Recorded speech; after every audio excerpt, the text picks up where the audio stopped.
Tu peux être un excellent coach et rester pauvre. Tu peux comprendre le corps humain mieux que la majorité et pourtant galérer à vivre de ton métier. Tu peux connaître la physiologie, la biomécanique, la programmation, la réathlétisation et malgré tout ne pas réussir à bien gagner ta vie. Pourquoi ? Parce qu'être bon techniquement, ce n'est pas suffisant. Le marché ne récompense pas juste la compétence. Le marché récompense la compétence visible, la compétence perçue, la compétence bien positionnée et surtout la capacité à transformer cette valeur en un vrai business. Tu peux être très compétent, si personne ne le sait, tu resteras économiquement invisible. Les gens ne savent jamais à quel point tu sais.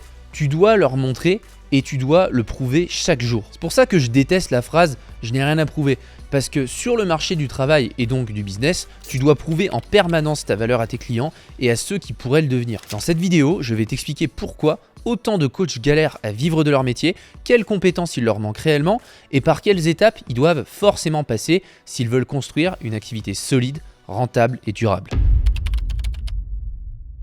Le premier problème, c'est qu'on a fait croire à beaucoup de coachs une chose très simple. Si tu deviens très bon techniquement, les clients vont finir par arriver. Et ça, dans la vraie vie, c'est faux. Ou plutôt, c'est pas complètement faux, mais c'est largement insuffisant. Parce que le marché ne te paie pas pour tout ce que tu sais dans ta tête. Le marché te paie pour la valeur qu'il comprend chez toi. Et ça change tout. Tu peux savoir énormément de choses, mais si personne sait que tu existes, si personne ne comprend précisément ce que tu apportes, si personne ne voit pourquoi il devrait venir chez toi plutôt que chez un autre, alors tu restes invisible. Et un coach invisible, même compétent, va galérer. C'est brutal, mais c'est la réalité. Il y a plein de coachs qui savent coacher justement, mais très peu savent se positionner, mettre des mots clairs sur les problèmes qu'ils résolvent, montrer leur valeur, gagner la confiance des autres, faire une vraie offre et construire un système qui les fait vivre sur le long terme. Les compétences clés d'un coach ne se limitent pas à savoir entraîner pour gagner de l'argent dans la vraie vie. Il doit avoir la capacité à identifier des problèmes précis, proposer des solutions, se positionner sur le marché pour se différencier, faire des offres irrésistibles, se faire connaître, fidéliser et transformer des inconnus en fans. Et ça, ce sont des compétences business, de branding, donc d'image de marque et de marketing, pas seulement des compétences de coach. Personnellement, j'ai compris ça très tôt. Pendant mon master, je savais déjà énormément de choses, ou en tout cas, j'avais l'impression de savoir. Je passais beaucoup de temps à apprendre en dehors des cours. Je lisais, je testais, j'expérimentais, je réfléchissais beaucoup à l'entraînement. Et j'étais souvent frustré. Frustré parce que j'avais l'impression que beaucoup de choses racontées dans le cadre académique étaient incomplètes, datées ou mal amenées. J'avais l'impression de savoir des choses utiles, mais il y avait un énorme problème. Personne ne savait que je savais. Et ça, c'est le point central, parce que tu peux avoir de la valeur, mais tant que cette valeur n'est ni visible, ni comprise, ni crédible aux yeux du marché, elle te sert presque à rien économiquement. Les diplômes sont utiles, attention, ils sont nécessaires pour exercer dans un cadre légal, mais ils garantissent absolument pas la réussite économique. À un moment, j'ai commencé à créer du contenu, et là, tout a changé. Parce qu'à partir du moment où les gens ont commencé à voir comment je réfléchissais, comment je parlais des problèmes, comment j'apportais des solutions, j'ai commencé à exister sur le marché. Et moins d'1 an après, je vivais déjà du coaching en ligne avant même d'avoir fini mon master. Les gens à la fac se foutaient de moi en disant « mais qu'est-ce qu'il fait lui l'influenceur là ?» Sauf que en toute humilité, en attendant, j'ai pris des risques, je me suis exposé au vrai monde, j'ai montré ma valeur et alors que j'avais aucune offre, de plus en plus de personnes me demandaient de les accompagner et c'est comme ça que j'ai réfléchi à mes premières offres. Je gagnais 1 500 € par mois en parallèle de mes études et par la suite ça m'a permis de suivre ma femme au Canada pendant 1 an pour qu'elle termine les siennes. Tout ça n'est pas arrivé parce que j'étais devenu magiquement bien meilleur du jour au lendemain, mais parce que ma valeur en fait avait commencé à devenir visible. Le vrai problème du coach, ce n'est donc pas seulement de bien coacher. Le vrai problème du coach, c'est de transformer sa compétence en activité viable. Et ça, ça demande bien plus que de savoir faire un programme. Ça demande de comprendre que si tu veux mieux gagner ta vie, tu dois apprendre à faire plusieurs choses que personne ou presque ne t'enseigne dans les formations classiques. Clairement, rares sont les formations d'État qui t'exposent aux réalités économiques du vrai entrepreneuriat. On te forme à devenir un salarié et en soi, je vais pas te faire une vidéo pour démonter le salariat parce qu'il n'y a aucun problème avec ça, il en faut pour tout le monde, mais tu deviens dépendant d'un employeur, d'une place qu'on voudra t'accorder et d'un revenu qui sera nécessairement plafonné. En contrepartie, ça peut sembler moins certain, mais quand tu développes des vraies compétences business, ça peut te nourrir toute ta vie parce que tu apprends à gagner de l'argent, à te rendre utile pour la société. Et pour ça, tu dois apprendre à identifier des problèmes précis, savoir pour qui tu travailles et pour qui tu ne travailles pas, ça c'est très important, te positionner clairement, construire des offres désirables, te faire connaître, gagner la confiance de gens qui ne te connaissent pas, faire acheter une première fois, faire racheter ensuite et garder les gens sur le long terme. En fait, si on simplifie énormément, un business de coach qui fonctionne va reposer sur une logique très simple. Tu attires, tu convaincs, tu transformes, tu fidélises et tu fais circuler la confiance, tu construis petit à petit une réputation. Beaucoup de coachs restent bloqués parce qu'ils pensent uniquement à la prestation qu'ils vont donner. Ils se demandent comment ils peuvent mieux coacher tout simplement. Alors que la vraie question à un moment ça devient aussi comment faire en sorte que les bonnes personnes comprennent pourquoi elles devraient travailler avec moi. C'est pas la même chose et tant que tu vois pas cette différence, tu risques de tourner en rond. Pour moi, un coach qui veut vraiment mieux gagner sa vie doit développer 3 grandes catégories de compétences. La première, ce sont les compétences techniques. Évidemment, elles comptent.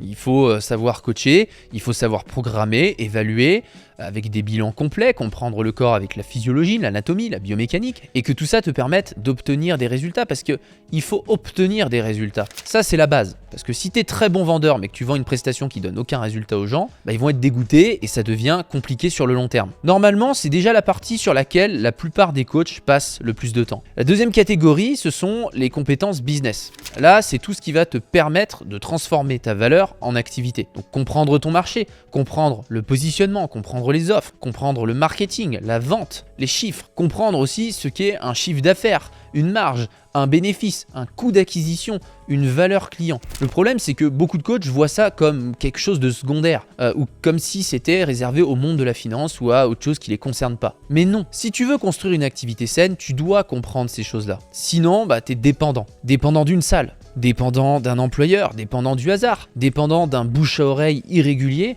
dépendant de gens qui comprennent mieux le business que toi. Et la dernière catégorie, ce sont les compétences relationnelles. Et ça, c'est probablement la partie, je dirais, la plus sous-estimée. Parce qu'au fond, on ne travaille pas avec des robots, on travaille avec des humains. Des humains qui ont leurs doutes, leurs frustrations, leurs peurs, leurs incompréhensions, leurs émotions. Donc si t'es pas capable d'écouter vraiment, de comprendre, de rassurer, de créer du lien, tu vas limiter énormément ton potentiel. Et c'est pour ça qu'on voit parfois des coachs moyens techniquement, mais très bons humainement et commercialement, réussir beaucoup mieux que des profils ultra compétents, mais incapables de créer de la confiance. C'est frustrant, mais c'est logique. Très souvent, le client vient à la recherche de résultats et il reste sur le long terme parce qu'il t'apprécie, parce qu'il a pris de bonnes habitudes avec toi et il n'a pas envie de recommencer de zéro avec un autre coach. Alors si tu es bon techniquement, humainement et businessment, entre guillemets, tu peux garder tes clients très longtemps et tu t'assures un revenu stable avec peu de ce qu'on appelle le churn, donc le taux d'abandon du coaching, les fameux trous dans le seau qu'on veut éviter. Tu peux faire ce que tu veux, les gens partiront à un moment donné et t'es pas là pour les retenir contre leur gré évidemment, mais plus ce taux de churn est bas, moins tu dois compenser en faisant rentrer de nouvelles personnes dans la machine, plus c'est stable pour toi, il y a donc que des avantages. Maintenant, si autant de coachs restent bloqués, c'est souvent à cause de quelques erreurs très classiques. La première, c'est de croire que le diplôme suffit. Il ne suffit pas. Il légitime ton droit d'exercer, mais il ne construit ni ton audience, ni ton offre, ni ta réputation, ni ton business. La deuxième erreur, c'est de vouloir plus sans vouloir plus de responsabilités. Beaucoup de gens veulent mieux gagner leur vie, mais ils veulent pas tout ce que ça va impliquer. Parce qu'à partir du moment où tu veux construire quelque chose à toi, tu deviens responsable de tout. Responsable de ta visibilité, de ton image, de tes offres, de tes résultats, de tes erreurs et de ton système. Et tout le monde n'a pas envie de ça. Il faut être honnête là-dessus. Être salarié a des avantages. Tu as moins de surprises, tu fais ce qu'on te demande, tu touches ton salaire, tu as un cadre. Construire ton propre business, c'est pas mieux entre guillemets moralement, c'est juste autre chose. Plus exigeant, plus risqué, mais avec un plafond souvent beaucoup plus haut. La troisième erreur, c'est de vouloir parler à tout le monde. Si tu veux aider tout le monde, tu t'adresses en même temps à personne et c'est compliqué pour que les gens se sentent concernés par ce que tu fais. Le marché a besoin de comprendre très vite qui tu aides, quel problème tu règles, pourquoi toi et comment tu le fais. Si ton message est imprécis, tu compliques la vie des gens. Et quand tu compliques la vie des gens, ils ne passent pas à l'action. Une dernière erreur est d'attendre que le bouche à oreille suffise. Le bouche à oreille, c'est quand tes propres clients deviennent des machines à t'apporter de nouveaux clients. Tu leur fais vivre une excellente expérience, ils parlent de toi en bien aux autres et à d'autres personnes qui arrivent naturellement pour que tu les aides également. C'est super, mais seul, le bouche à oreille est fragile. Toi, tu veux un système, tu veux quelque chose de plus résilient, tu veux que quand un client sort, d'autres puissent entrer. Sinon, tu vis dans une instabilité permanente. Si aujourd'hui tu es coach et que tu veux mieux gagner ta vie, il y a selon moi plusieurs étapes presque obligatoires. La première étape, c'est de clarifier ton positionnement. Tu dois savoir précisément qui tu veux aider, sur quel problème, avec quel angle et avec quelle différence perçue. Pas besoin d'être la plus grosse star du marché, pas besoin d'avoir une entreprise énorme, mais tu dois prendre ta place. La deuxième étape, c'est savoir rendre ta valeur visible. Tu dois prouver ta valeur. Alors, ça veut pas dire jouer un personnage ou faire le gourou, mais c'est plutôt dans le sens montrer ce que tu sais, montrer comment tu raisonnes, montrer les problèmes que tu comprends, montrer les solutions que tu apportes. Plus tu es indispensable sur le marché, plus on achète chez toi et pour ça, tu dois prouver ta valeur. La troisième étape, c'est de construire une offre claire. Une offre, c'est pas juste un tarif, c'est une solution perçue comme désirable. Si tu proposes quelque chose de flou, de générique, d'interchangeable, tu seras traité comme quelqu'un de générique et d'interchangeable. La quatrième étape, c'est d'apprendre à gagner la confiance des gens.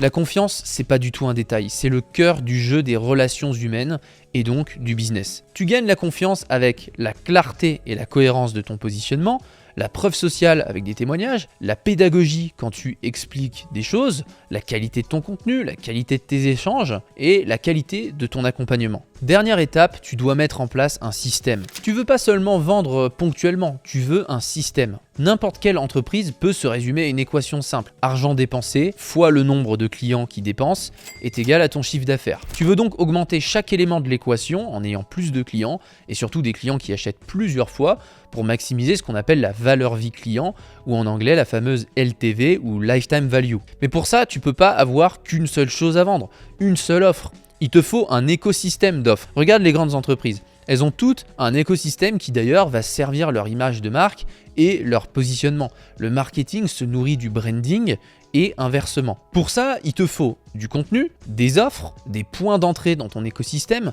et des points de montée dans ton écosystème, des gens qui entrent, des gens qui reviennent, des gens qui parlent de toi. C'est là qu'un business commence à devenir sérieux. Le point le plus important à comprendre, c'est que ton problème n'est peut-être pas que tu n'es pas assez bon. Ton problème, c'est peut-être que tu es bon, mais dans la mauvaise catégorie de compétences. Tu es peut-être bon techniquement, mais tu n'es peut-être pas encore suffisamment fort dans les autres compétences, le positionnement, les offres, le marketing, la vente, la communication, le relationnel, la fidélisation. Et la bonne nouvelle, c'est que tout ça, ça s'apprend. Tu n'as pas besoin d'être né avec. T'as pas besoin d'avoir fait une école de commerce hors de prix.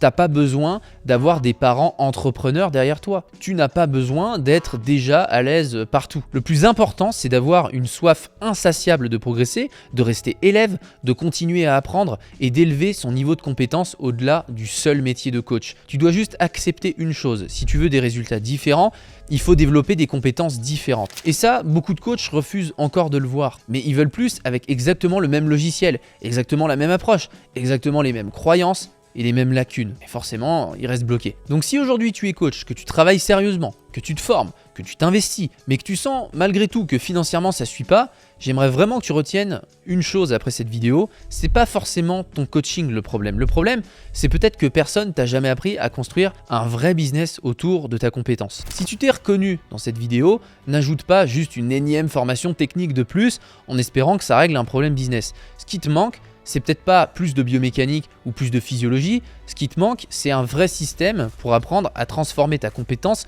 en activité rentable. Et c'est exactement le rôle de Business Pro. Business Pro, c'est pas une formation pour t'apprendre à mieux coacher techniquement, c'est pas le sujet. Le sujet, c'est de t'aider à transformer ta compétence en activité beaucoup plus solide, à mieux comprendre le business d'un coach, à mieux te positionner, à construire de meilleures offres, à gagner la confiance du marché, à mieux communiquer et à bâtir quelque chose de plus durable dans le temps. Et pour la sortie de cette vidéo, j'ai mis en place une offre spéciale avec 600 € offerts jusqu'à mardi prochain à minuit sur la formation. Donc si tu veux arrêter d'improviser, arrêter de perdre du temps et comprendre concrètement quelles étapes suivre pour développer ton activité de coach de manière beaucoup plus intelligente, tu peux aller voir Business Pro juste en dessous dans la description. Donc si tu sais déjà que c'est exactement le sujet sur lequel tu dois progresser maintenant, profites-en avant la fin de l'offre. Le lien est en description.